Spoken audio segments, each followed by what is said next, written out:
you travel through the Emirates, you're unlikely to see, Roman remains and beautiful structures and temples and palaces and so on that you might find in Western Europe.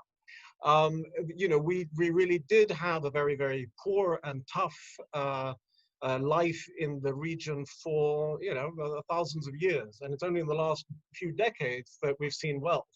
And a few days ago, I was actually in the desert with some of the people that you know, Your Excellency.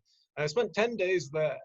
And it was fascinating because you begin to understand the history of the people who lived in the desert. I'm a generation that was born in a city and was always, post-oil, essentially. And it was very interesting to see the amount of detail that you could look at the desert and see, nothing.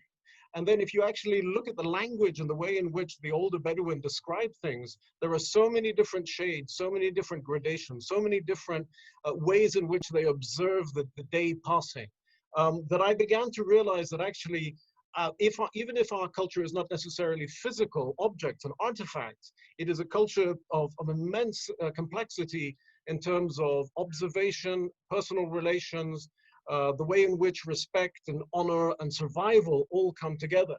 And it'd be very interesting to now maybe analyze that from our perspective in the 21st century and say, demonstrate that or put it into a format that will allow not just foreigners and outsiders to see and understand the depths that we are capable of, but also our younger generations who are, again, growing up in a globalized, consumer-oriented society. So that in itself is very exciting. There's another aspect, which is the culture of changing mentalities. There are a lot of stereotypes about the Arab world, the Gulf states, and about the Emirates. And these stereotypes, have been, for a very long time, they've been simply offensive. But we've never really had an opportunity or an ability to respond to them. And the way in which I think you respond to stereotypes is not by speaking back, but it is by demonstrating what it is that we're actually creating. So it's a culture of modernity and the past. It's a culture that our young generation is interacting with an older generation, demanding questions, demanding kind of a recognition of a changing identity, an identity that is no longer linked to the territory, but it's a way of being. So we now talk about being an Emirati as a spirit. Now I don't want to get too emotional about it, but it is very interesting because there are many Emiratis who are actually now of mixed blood. So they will either have a mother or father from different countries, and I think that in itself is having a massive influence on the way in which we communicate with each other and the rest of the world. It allows us to connect better with people abroad, and it then kind of creates a wider sense of what it means to be Emirati. So this allows us in a way also to connect globally through trade, through culture, through all manner of economic activity.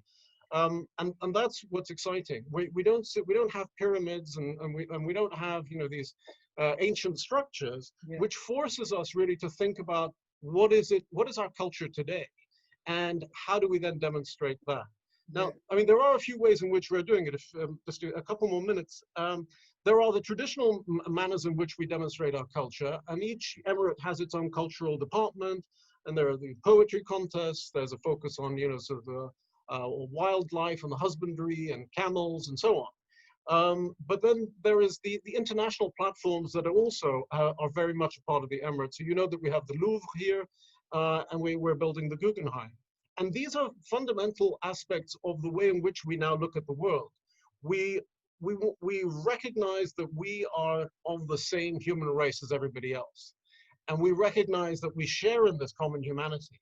And these museums are reference points for us and for others to know that we actually all engage in the same type of activity and the same type of pursuit. And so these are not objects of demonstration, but they're actually objects that force us to think and to recognize our commonalities.